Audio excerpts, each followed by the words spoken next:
Le journal des journaux, la revue du web. Le journal des journaux, la revue du web. Revue du web, Marie-Aimée Batomo, bonjour et bienvenue à toi Marie-Aimée. Bonjour Marie-Claire. Alors, qu'y a-t-il de neuf sur la toile?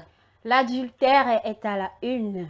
Nous allons découvrir les dangers extra-matrimoniaux. Nous sommes impatients. Et merci de choisir Vérité TV sur Success Radio pour vous informer. Mesdames et messieurs, bonjour. La revue web de ce 12 août 2025 s'ouvre avec le 237 online.com qui titre Cameroun en couple adultère. La charpente s'effondre sur deux amants. Le couple adultère pris au piège dans un effondrement de la charpente samedi 9 août 2025 au petit matin au PK14 près de Douala.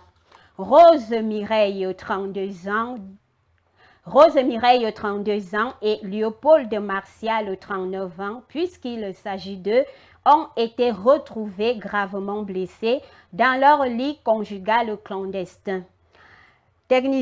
Léopold, technicien en bâtiment, entretenait une liaison secrète avec Rose et a fait de son lieu de travail son lit conjugal. Rose, mariée depuis 2019 à Alexandre, 44 ans, menait une double vie depuis plusieurs mois, profitant de l'absence d'Alexandre, précisent les enquêteurs. Cette histoire rocambolesque révèle les dangers extra-matrimoniaux dans les lieux précaires. Poursuivons avec Cameroun Web qui parle de prison à vie prononcée contre un DG d'origine européenne au Cameroun. Le tribunal criminel spécial a condamné Alex Van Elg. Rappelons cette affaire qui a débuté au tribunal de grande instance du Vouri en 2012. Initié par le syndicat des pilotes de Camerco contre son directeur général, le néerlandais Alex Van Elk. Après moult évolutions, la décision finale des juges est tombée en janvier 2025. On connaît enfin la sentence qui a été prononcée contre Alex Van Elk, reconnu coupable de détournement de fonds publics. En plus de payer 1 milliard de francs CFA d'amende à l'État du Cameroun, le tribunal criminel spécial TCS a condamné le Néerlandais à la prison à vie. News du Camer, quant à lui, nous apporte cette bonne nouvelle ce matin. La BEAC lance une application mobile pour détecter les faux billets. Étant donné que près de 100 millions de francs CFA en faux billets, dont 92 millions portant l'effigie de la Banque des États de l'Afrique centrale, BEAC, ont été découverts en 2025 dans une cache située à Bonamoussa Diadouala.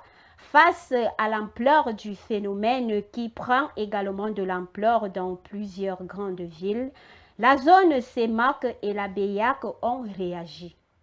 L'institution a lancé une application mobile baptisée BEAC NG 2020, disponible sur Android et iOS, qui permet à tout usager de vérifier l'authenticité des billets.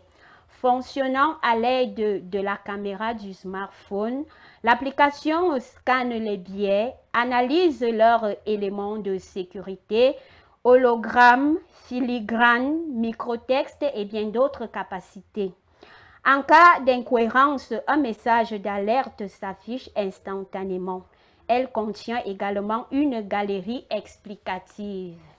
Refermons notre revue web avec Cameroun Tribune qui parle du recrutement du BIR, soit 350 candidats pour le littoral et le sud-ouest.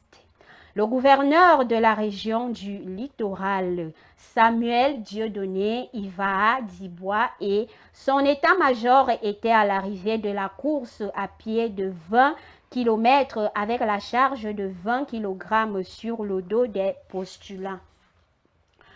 des régions du littoral et du sud-ouest. C'était mardi 5 août dernier à l'esplanade du stade Japoma à Douala. Après la visite médicale sommaire, 625 candidats, soit 448 pour le littoral et 197 pour le sud-ouest, ont été jugés aptes pour la première épreuve. Notre revue web tire à sa fin. Pour plus d'éclairage, rendez-vous sur les sites mentionnés ici.